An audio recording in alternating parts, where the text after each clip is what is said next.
F-22 Raptor. Twin Pratt & Whitney F-119 engines with two-dimensional thrust vectoring nozzles. Radar cross-section reduced to the size of a metal marble. Supercruise pass Mach 1.8 without afterburners.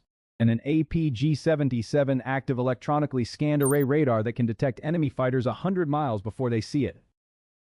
Only 187 Raptors were ever built. Production ended in 2011. And yet, this jet keeps finding new wars. The quarterback strike packages over the deserts of Syria. It shot down a Chinese surveillance balloon at 60,000 feet. It flew unseen beneath an Iranian F-4 Phantom and radioed the pilot to go home. Air superiority was its design mission. Everything else it invented on the fly. This is every mission of the F-22 Raptor. The date is September 22, 2014. The target is a compound in Raqqa, Syria. Intelligence identifies it as the operational headquarters for the Islamic State's external planning cell. For 8 years, the F-22 has sat on the ramp without dropping a single weapon in anger, designed to hunt Soviet fighters that never came, optimized for a pure conflict that stubbornly refused to arrive. The Pentagon needs to demonstrate that the $200 million fighter is more than a hangar queen. Central Command draws up a plan. 4 Raptors will lead the opening salvo of Operation Inherent Resolve. Just after 3 in the morning local time, the strike package pushes north. The Raptors are configured for the strike role for the first time in combat. Each carries 2,000-pound GBU-32 Joint Direct Attack munitions in the internal bays. External stores are prohibited. The stealth signature must remain intact. The formation crosses the border in radio silence. JADAM guidance is fully inertial with GPS mid-course updates. The tail kit steers the bomb through pre-programmed waypoints to a strike accuracy of 5 meters or better. Once released, the weapon is autonomous. The launching aircraft can turn cold immediately, egressing before the target even detects the incoming munition. The F-22's coordinate with an E-3 Sentry orbiting deep in friendly airspace. The airborne warning and control aircraft feeds the raid a real-time picture. Syrian air defenses light up their acquisition radars over Damascus. No return. No lock. The Raptors are simply not on the scope. At the release point, each aircraft opens its weapons bay for less than 2 seconds. GBU-32s drop into the black. Bay doors snap shut. Radar cross-section returns to baseline. Total exposure window, under 2 seconds per aircraft. Impact time comes 90 seconds later. The Raqqa command building goes from a 3-story concrete structure to a smoking foundation. 4 bombs, 4 direct hits. 0 enemy engagement. The mission proves the concept. The F-22 is not just an air superiority fighter. It is a stealth strike platform with global reach. But the Raptor was about to discover a role its designers never anticipated, not as a shooter, as the air traffic controller of the entire war. By early 2015, the airspace over Syria has become the most crowded battlefield of the 21st century. American, French, and British strike aircraft fly alongside Russian Su-30s and Su-34s. Syrian regime MiG-29s launch from Latakia. Iranian drones patrol from the east. Turkish F-16s enforce their own red lines from the north.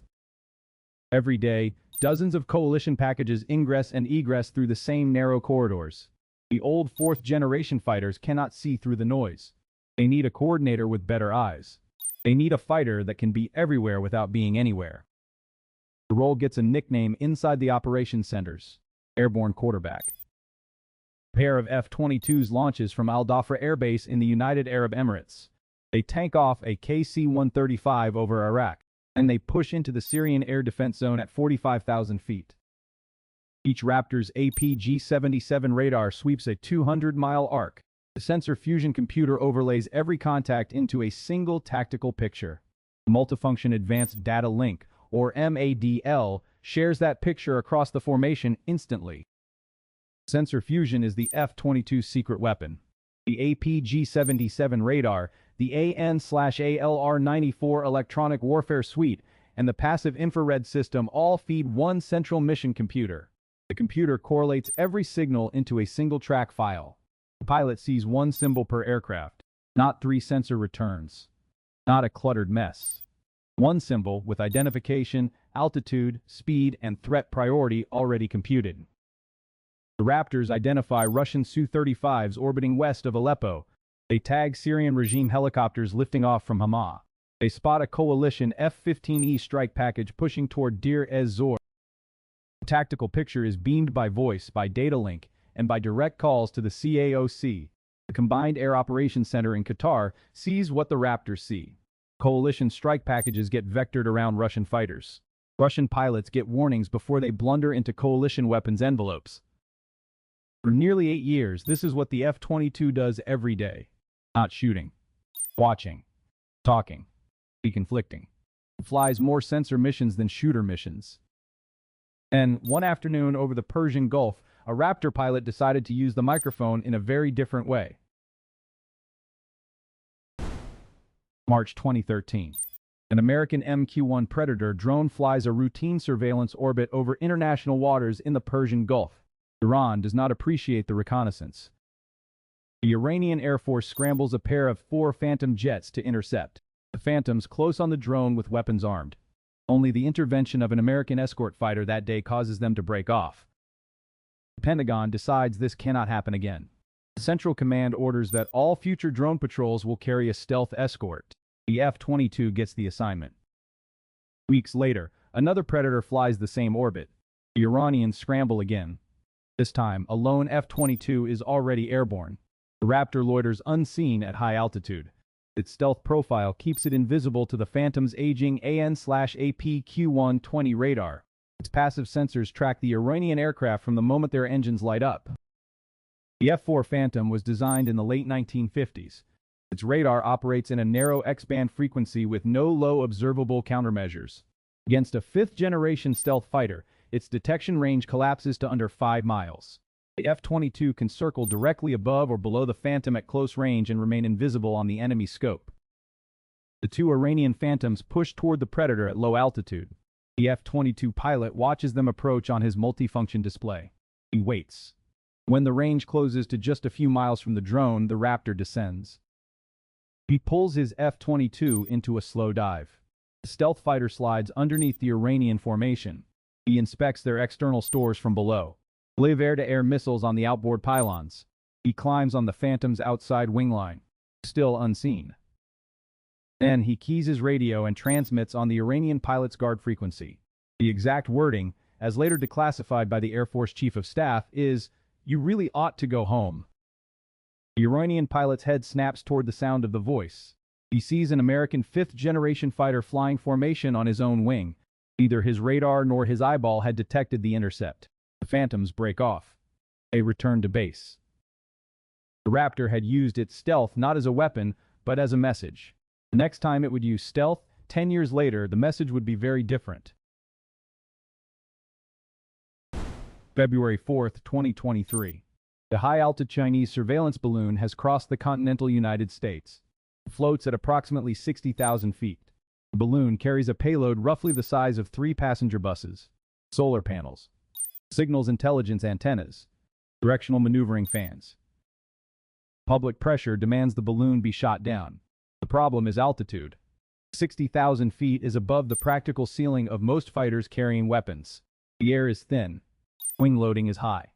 Weapons envelopes shrink dramatically. The Air Force chooses the only fighter with the sustained high-altitude performance to make the shot.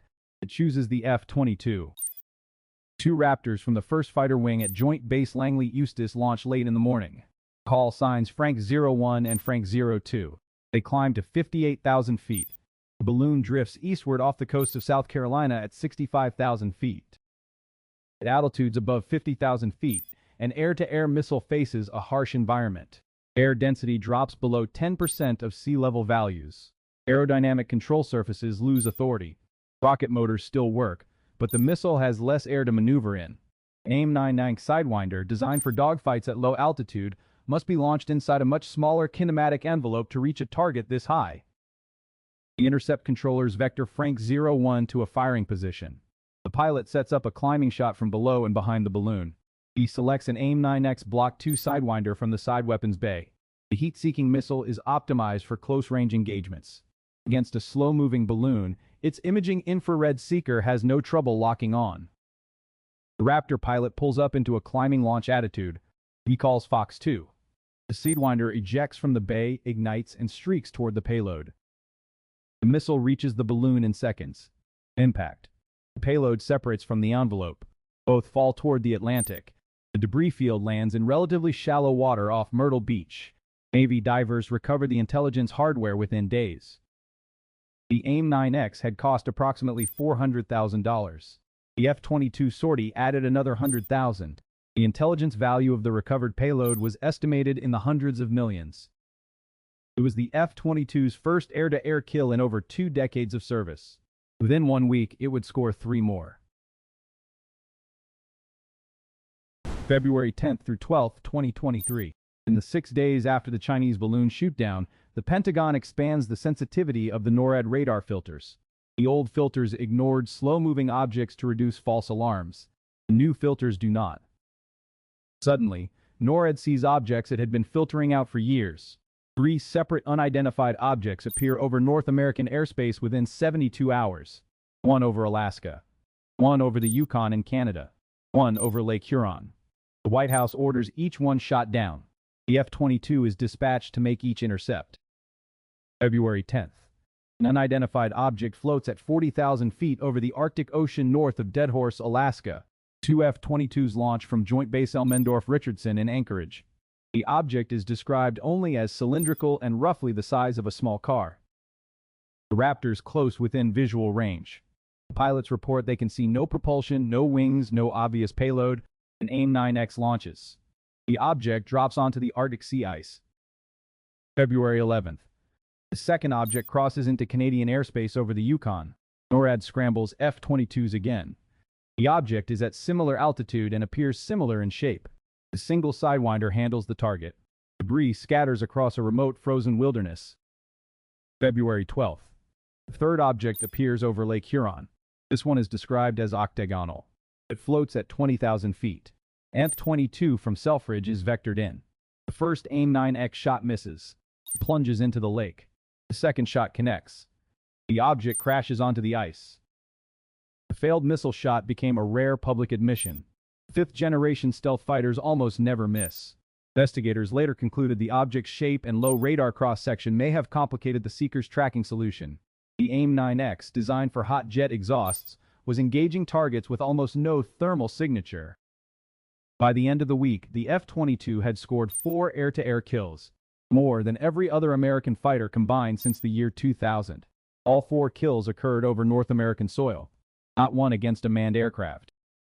The Raptor had proven it could kill silent, cold, slow targets over friendly territory, but its bread and butter remained the intercept mission at the edge of American airspace. Alaska. The Forgotten Front. Every month, Russian Tupolev Tu-95 Bear bombers depart from bases on the Kola Peninsula and the Chukotka region. They fly long, deliberate patrols along the edge of the Alaskan Air Defense Identification Zone. Bears are propeller-driven strategic bombers first flown in 1952. They are noisy, slow, and vulnerable, but they are also nuclear capable. They test the response time of North American air defense. They probe for gaps in radar coverage. And every single time they enter the ADIZ, they meet an F-22 from Elmendorf. The scramble alarm sounds at Joint Base Elmendorf-Richardson. 2 F-22s taxi from their alert hangars within minutes. They launch on a heading of 270. Ground control passes them a track from an E-3 Sentry orbiting over the Bering Sea. The contacts are 2 Bears escorted by 2 Su-35 fighters. The Tu-95 Bear is powered by 4 Kuznetsov NK-12 turboprop engines, each turning a pair of contra-rotating propellers. The design produces so much noise that American submarines can detect it acoustically through the hull. Its radar signature is enormous. On modern air defense radar, it lights up like a burning house at 300 miles. The Raptors climb to 35,000 feet. They cruise at Mach 1.5 without afterburners. Supercruise puts them at the intercept point in under 15 minutes. The Bears see them arrive on their tail radar. The Su-35 escorts try to acquire the F-22. Their radar returns are too weak to sustain a lock. The Raptors slide up on both wings of the lead Bear, wingtip to wingtip formation. The Russian pilots wave. The American pilots wave back. This is protocol. Neither side wants an incident. Both sides know what is happening. This is a demonstration of who owns the airspace. The F-22s escort the bombers along their patrol arc. When the Bears turn for home, the Raptors turn with them. Only after the last Russian aircraft crosses back into international airspace do the F-22s peel away. The same fighter that intercepts strategic bombers in Alaska has also flown a very different mission on the other side of the world. February 2022. Russia invades Ukraine. NATO reinforces its eastern flank within days. American fighter squadrons deploy to Poland, Estonia, and Lithuania. The Air Force sends its most visible symbol of dominance to the front line, the F-22 Raptor. Squadrons rotate through Powidz Air Base in Poland and Amari Air Base in Estonia. Their mission is not to fight. Their mission is to be seen, to make the presence of American fifth-generation air power impossible for Moscow to ignore. Two F-22s take off from Powidz in the early afternoon. They climb to 25,000 feet. Their route is a long racetrack pattern along the Polish-Belarusian border. The Raptors deliberately turn on their Mode 5 transponders. They want to be seen on Russian and Belarusian radar. This is the opposite of a stealth mission. This is a message. Stealth is a switch, not a permanent state. The F-22 has a Lundberg lens attachment, a small metallic device fitted over the underside of the fuselage. When mounted, the lens deliberately increases the radar cross-section by orders of magnitude. It makes the fighter easy to track. It hides the true radar signature from adversaries who might otherwise learn how invisible the F-22 really is. The Raptor pilots fly their pattern for 2 hours. Belarusian air defense radars track them the entire time. Russian intelligence officers in Kaliningrad note the pattern of flights. No shots are fired. No engagements occur. But the message lands. Simultaneously, 4 more F-22s deploy to Lithuania. They fly quick reaction alert missions. Russian aircraft transiting between Kaliningrad and mainland Russia find themselves intercepted by American stealth fighters within minutes. Every intercept is professional. Every intercept is documented. Every intercept ends up on Russian television as a warning to their own citizens. For the duration of the initial invasion phase, the F-22 flies over Eastern Europe every single day. Not one Russian aircraft enters NATO airspace. Not one incident escalates. The deterrence mission is judged a success by every metric that matters. On the training range, the Raptor practices for the peer war it was designed to fight from the very beginning. Northern Edge. Red Flag. Cope North. These are the largest joint training exercises in the American arsenal. Every 2 years, hundreds of aircraft converge over Alaska or Nevada or Guam. Blue Force. Red Force. Simulated combat with instrumented telemetry. The exercises produce the closest thing to real combat data any Air Force ever generates. They also produce the F-22's most closely guarded statistic, its kill ratio. Against fourth-generation fighters flown by aggressor squadrons, the number defies belief. Northern Edge 2006. 108 simulated kills to 0 losses. The exercise runs for 2 weeks. The Blue Force consists of 2 F-22 squadrons plus a mixed package of F-15s, F-16s, and F-18s. The Red Force flies F-15 Eagles and F-16 Fighting Falcons painted in aggressor camouflage. They emulate advanced Russian and Chinese tactics. Their pilots are veterans of the weapons school at Nellis. They are among the best fighter pilots in the world. The aggressor squadrons practice enemy doctrine full-time. They study Russian and Chinese fighter manuals. They fly enemy formations. They employ enemy jamming tactics. When they engage American fighters in exercises, they are as close to a real enemy as an American pilot will ever face short of actual combat. Day 1. The Red Force pushes a strike package of 8 aircraft toward a simulated target. 2 F-22s wait at high altitude. The aggressors never see them. The Raptors merge from above, fire simulated AIM-120D AMRAAMs at maximum range, and turn cold. All 8 Red Force aircraft are killed before they know an enemy is present. Day 2. Same result. Day 3. Same result. By the end of week 1, the aggressors have started changing tactics. They fly at wave-top altitudes. They shut down their radars entirely. They hope to sneak past the Raptors' electronic surveillance. It does not work. The APG-77 sees them anyway. The ALR-94 hears them anyway. The sensor fusion computer tracks them anyway. Final tally after 2 weeks. 108 Red Force kills. 0 F-22 losses. Not one. The kill ratio was so lopsided that Air Force officials refused to publish the raw numbers for years. They eventually did, but only after congressional pressure. The Raptor community joke was that the exercise had been unfair to the aggressors. The real answer was that the F-22 was simply from a different era.